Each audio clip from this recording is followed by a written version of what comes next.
Hi, this is a video reflection of the human trafficking event that we had last Friday.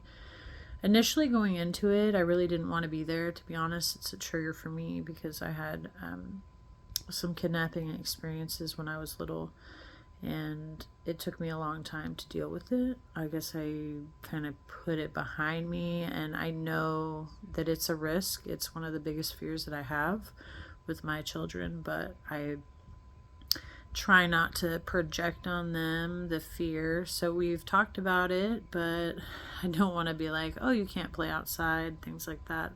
But to sit there in the room and actually have to listen to people talk about it and in so much detail for that long was definitely a trigger for me.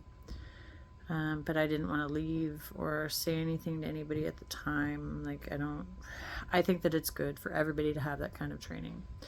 I did think that the sim was a little bit basic, something that we've heard and seen many times, and it was very short, so I would have liked to see a couple different scenarios or maybe just a longer skit kind of thing.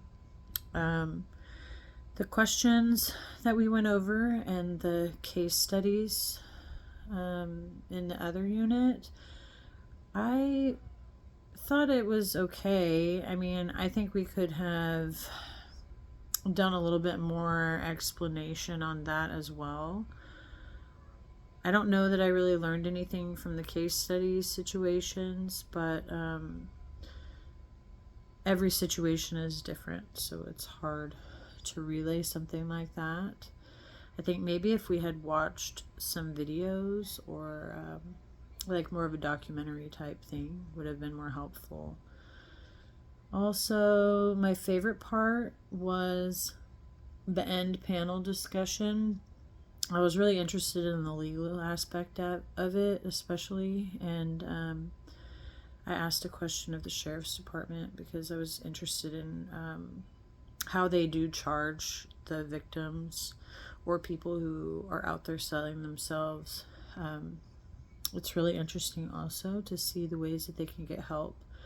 And the one problem that I have with it is that a lot of the programs that the people were talking about are geared just towards the single person that is experiencing trafficking or getting out of it.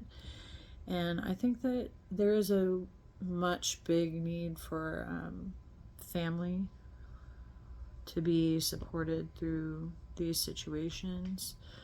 And I realize that a lot of times people have lost their kids in this experience, but I just think that there's so much of a need, just like with the homeless population.